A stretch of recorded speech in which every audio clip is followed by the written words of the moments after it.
জুলাই গণহত্যার বিচার এবং জুলাই সনদ বাস্তবায়নের দাবিতে বাংলাদেশ খেলাফত যুব মজলিসের বিক্ষোভ মিছিল।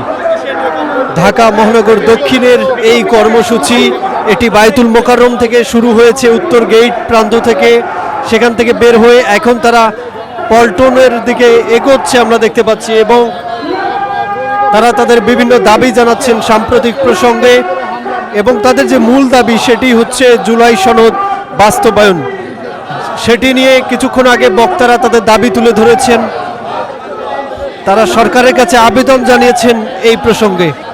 হুঁশিয়ারি দিয়ে বলছেন যে জুলাই সনদ এবং গণহত্যার বিচারে যদি যথাভাবে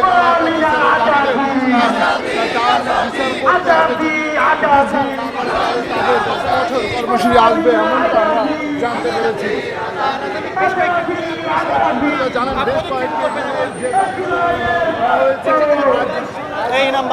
তারা যেটি বলছেন যে সাম্প্রতিক সরকারের যে বিভিন্ন বিষয়বস্তু রয়েছে তার মধ্যে জুলাই সনদ বাস্তবায়ন এটি ছিল অন্যতম একটি প্রতিজ্ঞা।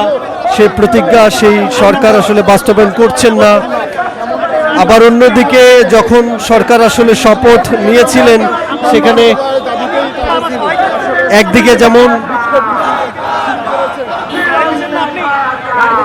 সংসদ সদস্য হিসেবে শপথ নেয়ার কথা ছিল, ঠিক অন্যদিকে কিন্তু জুলাই সনদ বাস্তবায়নের যে কথা ছিল সেই প্রসঙ্গে যে সংবিধান সংস্কারের একটি শপথ গ্রহণ করার কথা ছিল সেটি কিন্তু তারা করেননি। এমন বিষয়গুলো তাদের বক্তব্যে তারা তুলে ধরেছেন। আমরা দেখছি যে এই বিক্ষোভ মিছিলকে কেন্দ্র করে সামনে পুলিশ অতিরিক্ত আকারে মোতায়েন করা হয়েছে এই পল্টন মোড়ে, এমনটা আমরা দেখছি।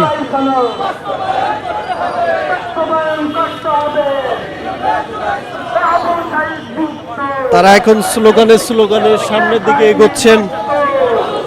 আবু সাইদ মুগ্ধ, শেষ হয়নি যুদ্ধ, এমনটা তারা বলছেন।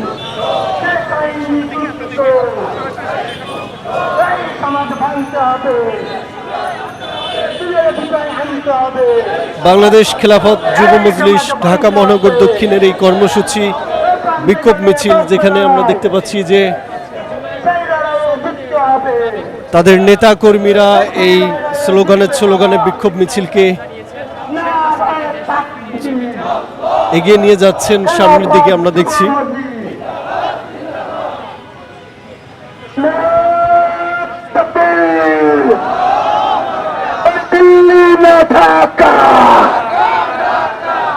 দিল্লি না ঢাকা এই স্লোগান দিচ্ছেন এখন তারা।